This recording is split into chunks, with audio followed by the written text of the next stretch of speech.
सुनिए, क्यों ढांचा गिरा? क्यों 5 सरकारें गई थी? क्यों गिरा ढांचा? बताइए। और क्यों कल्याण सिंह ने ऑन रिकॉर्ड क्या कहा था? क्यों कल्याण सिंह ने ऑन रिकॉर्ड क्या कहा था? कल्याण सिंह ने बोला रामलला के लिए एक सरकार क्या, भीड़ को ले जाकर के कैसे मिल जाएगा?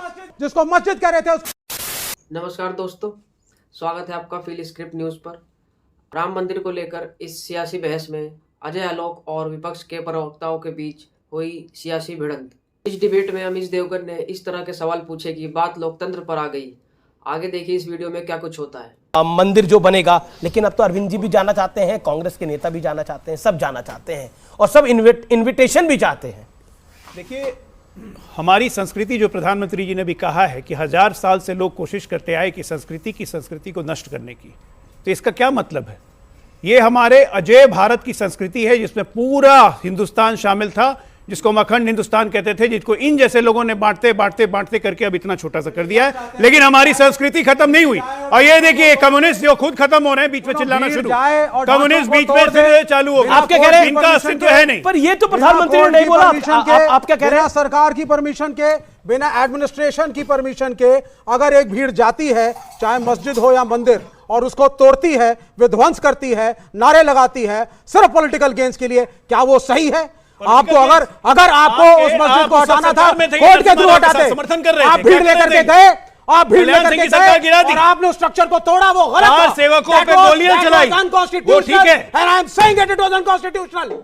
You destroyed the constitution that day, सिर्फ इसलिए कि आपको वोट मिले, इसलिए कि आपको वोट मिले। पर इनकी तो सरकार, लेकिन सत्य क्या है विवेक जी, सत्य क्या है कि जिस दिन वो ढांचा गिरा था उसके बाद बीजेपी की एक नहीं 4 सरकारें बर्खास्त कर दी गई थी। सुनिए, क्यों ढांचा गिरा? क्यों 5 सरकारें बर्खास्त कर दी गई थी? क्यों गिरा ढांचा? बताइए। और क्यों कल्याण सिंह ने ऑन रिकॉर्ड क्या कहा था? कल्याण सिंह ने ऑन रिकॉर्ड क्या कहा था? कल्याण सिंह ने बोला रामलला के लिए एक सरकार क्या, भीड़ को ले जाकर के कैसे मिल जाएगा? जिसको मस्जिद कह रहे थे उसको तोड़ा गया। डॉक्टर ये जितना विलाप करेंगे उससे कोई फर्क नहीं पड़ेगा। ये मंदिर बनने वाला है। ये जब देखेंगे ना इनकी उम्र घटेगी। मैं बोला मैं लड़ना नहीं चाहता, आप विलाप करिए और विलाप करिए, पढ़ा लिखा हिंदू विलाप कीजिए, विलाप से कुछ होने वाला नहीं है। सच्चाई है कि राम मंदिर बनने जा रहा है।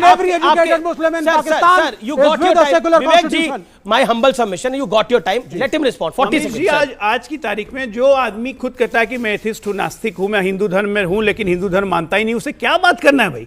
तो क्या हम लोग अपने श्रद्धा को मानते हैं, हमारे श्रद्धा का अपमान करने के लिए बैठ गए, हमारे श्रद्धा का अपमान करने बैठ गए। आपको नहीं, अरे कंट्री है आपका, कंट्री दुर्भाग्य है कि आप इस देश के, दुर्भाग्य है कि आप इस देश के, आप कम्युनिस्ट, आप कलंक है इस देश का, कलंक है इस देश पे। ये जितने कम्युनिस्ट हैं कलंक है इस देश पे, और इसीलिए विश्व से इनका समापन हो रहा है।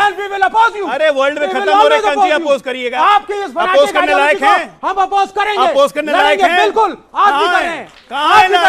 जब ये तारीख पढ़ेंगे लोग तो ये भी कहेंगे कि जो झूठ फैलाया गया था कि मंदिर तोड़कर मस्जिद बनी है, सुप्रीम कोर्ट ने उसको भी नकारा है कि हमें ऐसा कोई साक्ष्य नहीं मिला। एंड में फैसला क्या है? तारीख लिखी जाएगी, लेकिन सुप्रीम कोर्ट ने तारीख और फिर क्या दिया? मैं बता रहा हूं।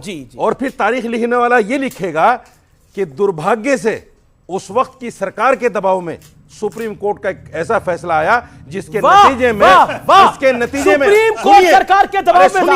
ये बड़ा आरोप लगा रहे हैं। बोला मत कीजिए बीच में। बोलूंगा मैं बीच में कि आप कह रहे हैं सुप्रीम कोर्ट दबाव में था और आप कह रहे हैं भारत के संविधान को बात कहनी होती है उसको जाने नहीं देते। बिल्कुल बोलूंगा मैं, मेरा बनता है बोलना, जाने नहीं देना चाहते, मैं बनता है मेरा बोलना। आप बीच में बोल जाते हैं। बिल्कुल बोलूंगा मैं। आप मेरे देश के सुप्रीम कोर्ट क्यों दी गई उनको? हम बोले भी ना। राज्यसभा क्यों दी गई?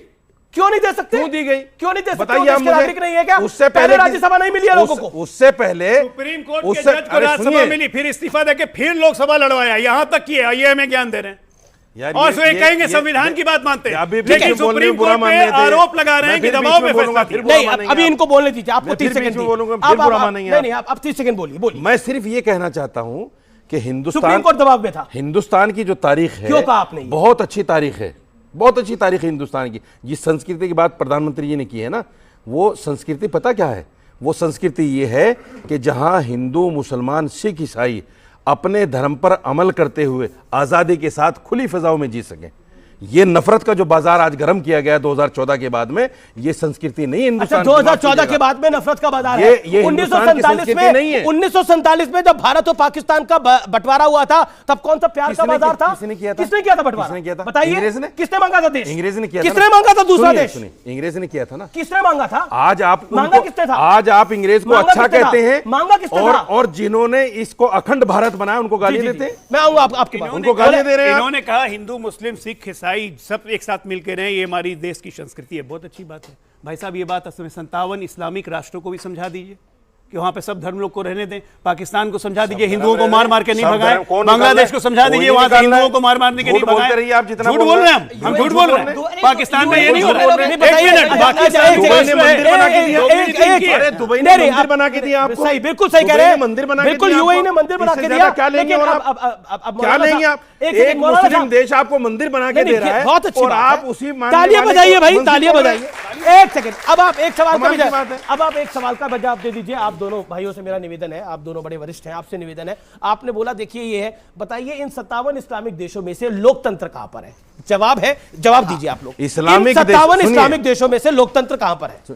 बताइए। हिंदुस्तान में लोकतंत्र है। इस्लामिक देश है। हिंदुस्तान में लोक, सुनिए, मैं सवाल पूछा सुनिए, आपसे, सुनिए। सवाल पूछा। मैं काउंटर सवाल कर रहा हूं। क्यों काउंटर सवाल जब कर रहे हैं? मणिपुर पर प्रधानमंत्री नहीं बोलते तो लोकतंत्र है। मणिपुर आप चले गए। लोकतंत्र मैं है। सवाल पूछा हूं, बताइए ना। 57 इस्लामिक देश देशों की में से बेटी को- एक में बताइए देश लोकतंत्र की है। बेटी को एक नंगा देश घुमाया में नहीं है जाता है। लोकतंत्र, अरे एक देश की देश बेटी में को नहीं है, नंगा घुमाया नहीं है जाता है। लोकतंत्र। और यहाँ खुली हवा चाहिए, यहाँ खुली हवाएं चाहिए, यहाँ सब कुछ चाहिए, यहाँ बाबर की मस्जिद भी चाहिए। हाँ, मैं मानता हूं कि कतर में, यूएई में लोकतंत्र नहीं है, लेकिन जहां लोकतंत्र नहीं है वहां अपराध ना के बराबर है। वहां हिंदू भाई आराम से नौकरी कर रहे हैं, सब सुरक्षित हैं। और लेकिन हमारे भारत में ये अफसोस होता है कि मेरा भारत तो सबसे बड़ी डेमोक्रेसी है, मुझे गर्व है भारत पर, लेकिन यहां क्या हो रहा है? टारगेट किलिंग हो रही है। कभी मणिपुर में होता क्या है, बात कर कभी रहे हैं आप? कश्मीर कतर में से भारत होता को है, कंपेयर कभी कर रहे हैं? बेटियों की इज्जत लूटती है, आप कतर कभी से भारत को डाल के कंपेयर कर रहे हैं? जाता है। भारत में ये लोकतंत्र है, दुखद कतर में बात लोकतंत्र कहाँ है? लोकतंत्र की रक्षा हमारी भारत में जिम्मेदारी है। लोकतंत्र है, कतर में लोकतंत्र क्या है? आप लोग दीवाने हो रहे हैं मिडिल ईस्ट के, वो आपको अपना भी नहीं मानते। तो दोस्तों, देखा आप सभी ने, इस डिबेट में राम मंदिर और बाबरी मस्जिद को लेकर सभी प्रवक्ताओं ने अपनी हदें पार कर दी। आप क्या सोचते हैं इस मुद्दे पर? कमेंट करके जरूर बताएं। अगर आप चैनल पर नए हैं तो चैनल को सब्सक्राइब करें, ज़्यादा से ज़्यादा शेयर करें, लाइक करें। मिलते हैं अगली वीडियो में। धन्यवाद।